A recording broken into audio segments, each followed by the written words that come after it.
کون کامیاب ہے جس نے اللہ کو راضی کیا؟ کون کامیاب ہے جس نے اللہ کے رسول کو راضی کیا؟ وہ ہے کامیاب۔ کون ناکام ہے جس سے اللہ ناراض ہوا، جس سے اللہ کا رسول ناراض ہوا؟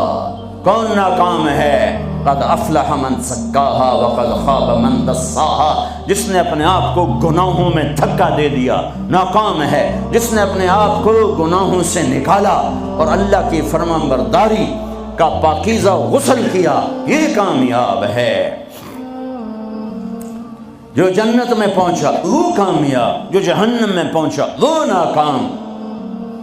بڑے زمانے بعد حدیث یاد آئی، جب نیکیاں تولی جائیں گی اور اگر وہ بڑھ گئیں تو اعلان ہوگا ان فلان ابن فلان قد ثقلت موازینہ وسعد سعادۃ لا یشقی بعدها ابدا۔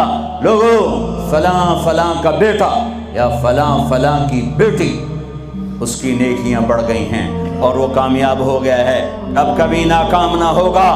اس اعلان کے ہوتے ہی میرا اللہ کہے گا جنت کے جوڑے پیش کیے جائیں، جنت کا تاج سر پہ سجایا جائے، چہرے کو نور سے میک اپ کیا جائے، ہاتھوں میں کنگن پہنائے جائیں، 5 فٹ کو 130 فٹ میں بدل دیا جائے، 6 foot, 6.25 foot, 5 foot, 5.25، 5.5، 130 foot height دی جائے۔ جنت کی ہائٹ ہے 130 فٹ۔ 100 جوڑے، سر پہ تاج، ہاتھوں میں کنگن، کہے گا جا بتا، جا سارے محشر والوں کو بتا۔ وَيَنْقَلِبُ إِلَىٰ أَهْلِهِ مَسْرُورًا، یہ یوں مڑے گا اور جیسے اس کی نظر پڑے گی پیچھے ایسے نور چمکتا چلا جائے گا، جیسے اندھیرے میں ہیڈ لائٹس چمکتی چلی جاتی ہیں، چمکاتی چلی جاتی ہیں۔ کہے گا ہاؤم اقرؤوا کتابیہ، آؤ میرا پیپر دیکھو، میں کامیاب ہو گیا، میں کامیاب ہو گئی۔ ارے کیسے؟ انی ظننت انی ملاق حسابیہ، مجھے پتا تھا میرا حساب ہونا ہے، میں تیاری کرتا رہا، میں کرتی رہی۔ اللہ کا جواب آئے گا فَهُوَ فِي عِيشَةٍ رَاضِيَةٍ فِي جَنَّةٍ عَالِيَةٍ قُطُوفُهَا دَانِيَةٌ كُلُوا وَاشْرَبُوا هَنِيئًا بِمَا أَسْلَفْتُمْ فِي الْأَيَّامِ الْخَالِيَةِ۔ میرے بندے بندی کو پاک، کامیاب، خوبصورت زندگی مبارک۔ آئیڈیل ہوم اب آیا ہے، اب آیا ہے۔ دنیا آئیڈیل ہوم نہیں ہے، اب آیا ہے آئیڈیل ہوم۔ آپ کو پاک زندگی، خوبصورت زندگی مبارک کہاں؟ فی جنت عالیہ، اونچی جنت، عالی شان جنت، جس میں ایک اینٹ موتی کی، ایک یاقوت کی، ایک زمرد کی، ایک سونے کی، ایک چاندی کی، بیچ میں سیمنٹ، مشک، گھاس، زعفران، اور اوپر دیکھو انہوں نے کیسی بڑی چھت بنائی ہوئی، اوپر چھت عرش الرحمن، اللہ کا عرش چھت بنے گا۔ اور میرے نبی نے فرمایا اللہ نے عرش حسین ترین مخلوق بنائی ہے، حسین ترین مخلوق ہے اللہ کا عرش۔ اور ایمان والی بیویاں مردوں سے پہلے جنت میں پہنچیں گی، مردوں سے پہلے پہنچیں۔ درجے تو ہر ایک کے الگ الگ ہیں، پہلے پہنچنے میں درجے کی بلندی نہیں، پہلے پہنچنے میں ہے کہ جنت کا حسن لے کر اپنے خامدوں کا استقبال کر۔ یہ جنت کے حسن کے ساتھ پہلے کھڑی ہوں گی، یہ پیچھے پہنچیں گی، اس کو گلے لگائے پہ کہے گی انت حبی و انا حبک، تو میرا محبوب میں تیری محبوبہ۔ دنیا میں 4 کمیاں تھیں، لڑائی ہوتی تھی، بڑھاپا آتا تھا، ساتھ چھوٹتا تھا، موت آتی تھی، تو ان 4 کا جواب دے رہی انا راضیہ فلا اسقط ابدا، اب میں راضی ہوں، اب میری آپ کی کبھی لڑائی نہیں ہوگی۔ انا الناعمہ فلا ابأس ابدا، دنیا میں بوڑھی ہو گئی تھی، اب مجھے ہمیشہ جوانی مل گئی، اب مجھے بڑھاپا نہیں آئے گا۔ انا المقیمہ فلا ارحل ابدا، میں اب ہمیشہ آپ کے پاس ہوں، کبھی آپ کو چھوڑ کے نہیں کہوں گی میں جا رہی ہوں، میں پیپر بھیج رہی ہوں، میں کورٹ میں جا رہی ہوں، بس ہمیشہ تیرے پاس ہوں۔ انا الخالدہ فلا اموت ابدا، اب موت مر گئی، اب ہمیشہ تیرا میرا ساتھ ہے۔ ان کو لے کر آئے گی بیگم، آگے خدام، غلمان، حور، قصور دونوں آئیں گے، الفاظ کہاں سے لوں؟ کارپٹ بچھے ہوئے ہیں، تختوں پر بٹھایا جائے گا، سونے چاندی سے بنے ہوئے، ہیرے جواہرات جڑے ہوئے، اوپر قالین بچھے ہوئے۔ عجب آیت ہے، آپ اچانک یاد آ گئی، بطائنہا من استبرق۔ اللہ تعالیٰ کہہ رہا وہ جو میں نے قالین بچھائے ہیں نا، اس کے اوپر جو کچھ نقش و نگار ہے وہ چھوڑو، اس کے نیچے ہم جب کسی چیز کو ڈیزائن دیتے ہیں تو اوپر دیتے ہیں، نیچے تو نہیں ہوتی۔ اور کرتے پر کڑھائی اوپر ہوتی ہے تاکہ نظر آئے، نیچے تو نہیں ہوتی۔ کوئی بنیان پہ کڑھائی کرتا ہے کہ پیچھے بٹن کھول کے دکھاوے، ادھر دیکھو، وہ تو مشکل ہو جائے۔ کوئی بغل میں کڑھائی کرتا ہے، ادھر دیکھیے جی، ذرا ادھر ادھر دیکھیے، یہاں ہوتی ہے ظاہر نظر آئے۔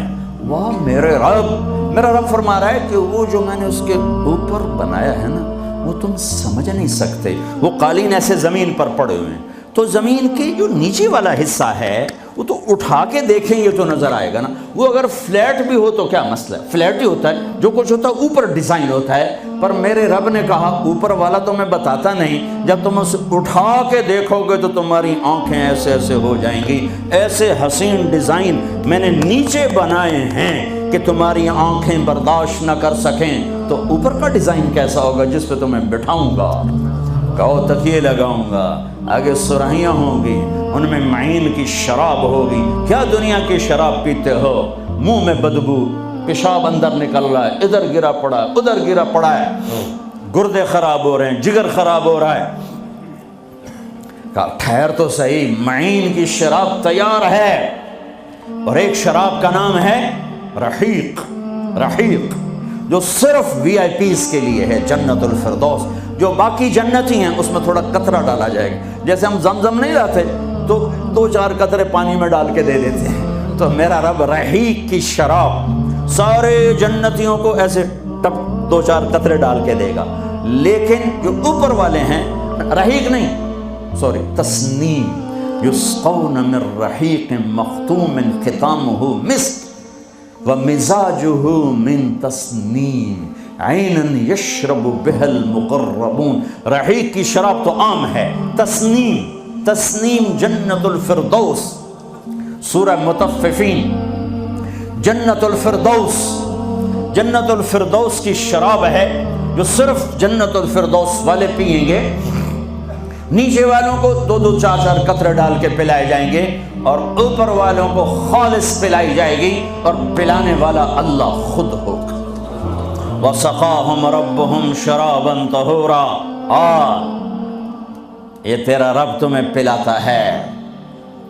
اس سے نیچے یسقون فیہا کأسا کان مزاجہا زنجبیلا، جنت کی لڑکیاں پلائیں گی، نوکر پلائیں گے۔ اس سے نیچے یشربون من کأس کان مزاجہا کافورا، خود ڈال کے پئیں گے، خود ڈال کے پئیں گے۔ پلانے والے سب کے خدام اور نوکر ہیں، لیکن اللہ تعالیٰ وہ بتا رہا ہے کہ بتانے میں درجے بندی ہو رہی، خود پی رہے ہیں، ان کو بھی نوکر پلائیں گے، پلایا جا رہا ہے، ان کو بھی نوکر پلائیں گے۔ اللہ پلائے گا، اپنی شان کے مطابق پلائے گا، اس کا مطلب ہم نہیں جانتے، لیکن اللہ نے کہا ہے کہ میں خود پلاؤں گا۔ بٹھائے گا، نیچے نظر پڑے گی دودھ، شہد، شراب کی نہریں، اوپر نظر پڑے گی درختوں کے سائے پھیلے ہوئے، اللہ کا عرش چمکتا ہوا، سامنے نظر پڑے گی تو پرندے اڑتے ہوئے، دائیں بائیں دیکھیں گے تو نوکر کھڑے ہوئے، آگے پیچھے دیکھیں گے تو چشمے ابلتے ہوئے، پھل پکے ہوئے، سائے پھیلے ہوئے، خوشے لٹکے ہوئے، قالین بچھے ہوئے، سراہیاں دھری ہوئیں، جام بھرے ہوئے، مزے میں لگے ہوئے۔ کھلو واشربو، جاؤ، نہ نماز، نہ روزہ، نہ حج، نہ زکوٰۃ، موج کرو، مزے کرو، میلہ کرو، کہ تم نے دنیا میں راضی کیا، آج تمہیں تمہارا رب راضی کرے گا۔ فرشتے نوکر آئیں گے، سلامن سلام، سلامن سلام، بڑے خوش ہوں گے، نوکر سلام کر رہے ہیں۔ پھر فرشتے آئیں گے، سلام علیکم بما صبرتم، فرشتوں کے سلام پر وہ ہل جائیں گے. آپ ہمیں کیسے سلام کر رہے ہو؟ اب تو فرشتے. وہ کہیں گے بما صبرتم، جو لندن میں آپ نے صبر کیا اس کا صلہ ہے کہ ہمیں حکم ہوا ہے کہ آپ کو سلام کریں. والملائکۃ یدخلون علیہم من کل باب سلام علیکم بما صبرتم فنعم عقبی الدار. فرشتوں کے سلام کا نشہ. ذوالفقار علی بھٹو مرحوم تھا، تو وہ ہمارے علاقے کے ایک زمیندار اس کو مل کر آیا، پتہ نہیں کہاں سے باتیں یاد آ جاتی. تو جب واپس آیا نا تو اس سے بات کرے تو منہ انج کر لگے کہ جو جی تم کیوں ہے کہ اسے منہ نال بھٹو نال گل کی تھی، اسے نال توڑے نال گل کر.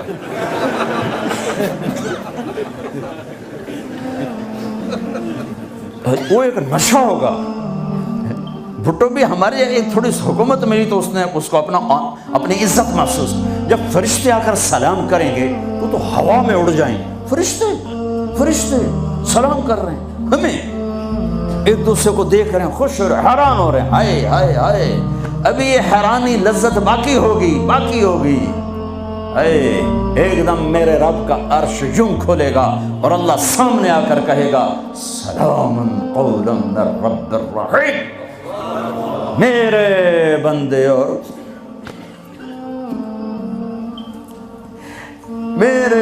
اور بندیوں، آج تمہارا رب تمہیں سلام پیش کرتا ہے. یہ ہے عزت، یہ ہے دھن دولت، یہ ہے شہرت، یہ ہے کامیابی، یہ ہے بلندی، باقی سب پستی ہے. پھر اللہ میرے بندو خوش ہو، راضی ہو. ہے میرے حبیب نے فرمایا اللہ ہر ایک کا نام لے کر، ہر ایمان والے مرد عورت کا نام لے کر اللہ پوچھے گا کیا حال ہے، آپ ٹھیک، خوش، کوئی تکلیف، کوئی مسئلہ تو نہیں. آپ نے ایوب علیہ السلام کا نام سنا ہے، اہل ایمان ہو. 18 برس بیمار رہے، دردوں نے ڈیرے ڈال دی، کیڑے پڑ گئے. یہ غلط بات ہے، نبی ایسا نہیں ہوتا کہ اللہ اس کو کیڑے ڈال دے. بیماری تھی بہت زیادہ. 18 سال کے بعد ٹھیک ہوئے. ایک دن کسی نے پوچھا حضرت بیماری کے دن یاد آتے ہیں؟ فرمایا آج کے دنوں سے زیادہ مزے کے تھے. کہیں وہ کیسے؟ کہ جب بیمار تھا روزانہ اللہ ایک دفعہ پوچھتا ایوب کیا حال ہے. اس آواز میں جو لذت تھی اب وہ ختم ہو گئی ہے. اور وہ کیا وقت ہوگا جب عرش کے دروازے کھل چکے ہوں گے اور اللہ سامنے ہوگا اور تم بیمار نہیں ہوگے، موت نہ ہوگی، دکھ درد دکھڑے نہ ہوں گے، اور تمہارا اللہ تمہارا نام لے کر کہے گا کیا حال ہے. کوئی خدمت، کوئی ضرورت، کہیں گے یا اللہ بڑے راضی ہیں. تو پھر اللہ فرمائے گا تو اب تمہیں جنت سے اعلیٰ چیز دے دوں. کہیں گے یا اللہ جنت سے اعلیٰ کیا ہے؟ تو اللہ فرمائیں گے جاؤ میں راضی ہو گیا، کبھی ناراض نہ ہوں گا. منزل ملی، منزل ملی، منزل ملی. وہ منزل کیا منزل ہے جو مل کے چھن جائے. وہ عزت کیا عزت ہے، وہ دولت کیا دولت ہے، وہ شہرت کیا شہرت ہے جسے موت مٹا دے، قبر گلا دے، ہوا اڑا دے، تاریخ بھلا دے. جن کے نام کی گونج تھی دنیا میں آج ان کو جاننے والا کوئی نہیں ہے. یہ کامیابی ہے، یہ میرے نبی نے بتائی ہے، یہ میرے اللہ نے بتائی. آج میں راضی ہو گیا، جاؤ کبھی ناراض نہ ہوں گا. اب یہ سارے کہیں گے یا اللہ ہمیں تو لندن میں پتہ نہیں تھا آپ ایسے جمال والے حسین جمیل، یا اللہ ہمیں اجازت تو دے، ہم ایک سجدہ کرنا چاہتے ہیں. ایک سجدہ تمہیں بغیر دیکھے کرتے تھے لیکن مزہ نہیں آیا، آج دیکھنے کے بعد پتہ چلا سجدہ کریں. میرا اللہ کہے گا قد وضعت عنکم مؤونۃ السجود، جاؤ جاؤ سجدے معاف کر دیے. لندن میں تھے، ویسٹ ہیم میں تھے، ایسٹ ہیم میں تھے، وہ وہاں تھے، یہاں نہیں. وہاں تم غلام تھے، میں مالک تھا، تمہارے ذمے میری عبادت تھی، اب تم مہمان ہو، میں میزبان ہوں، اور مہمان سے کام نہیں لیا جاتا۔ بولو کیا کھاؤ گے، کیا پیو گے، کیا کرنا ہے، جاؤ موج میلہ کرو۔ کہیں گے یا اللہ تجھے دیکھتے رہیں اور کچھ نہیں چاہیے، کہ نہیں، جمعے آ جانا، باتیں ہوں گی، دیدار بھی ہوگا، بات بھی ہوگی، کلام بھی ہوگے، مزے بھی ہوں گے، ہر جمعے میں تمہارا رب تمہارے دیدار کو آؤں گا۔